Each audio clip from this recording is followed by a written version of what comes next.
ஏதுமில்லை வண்ணம் என்று நானும் வாடினேன். நீ ஏழு வண்ண வானவில்லா என்ன மாத்துன. தாயுமில்லை என்று உள்ளம் நேற்று ஏங்கினேன். நீ தேடி வந்து நீத அன்பால் நின்று தாக்கின. கத்தியின்றி ரத்தமின்றி காயப்பட்டவள் உன் கண்கள் செய்த வைத்தியத்தால் நன்மை அடைகிறேன். மிச்சமின்றி மீதமின்றி சேதப்பட்டவள் உன் நிழல் கொடுத்த தைரியத்தால் உண்மை அறிகிறேன்.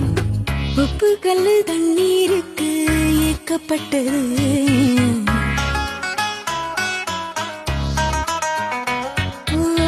ஒத்த சொல்லு புத்திக்குள்ள மாட்டிக்கிட்டது.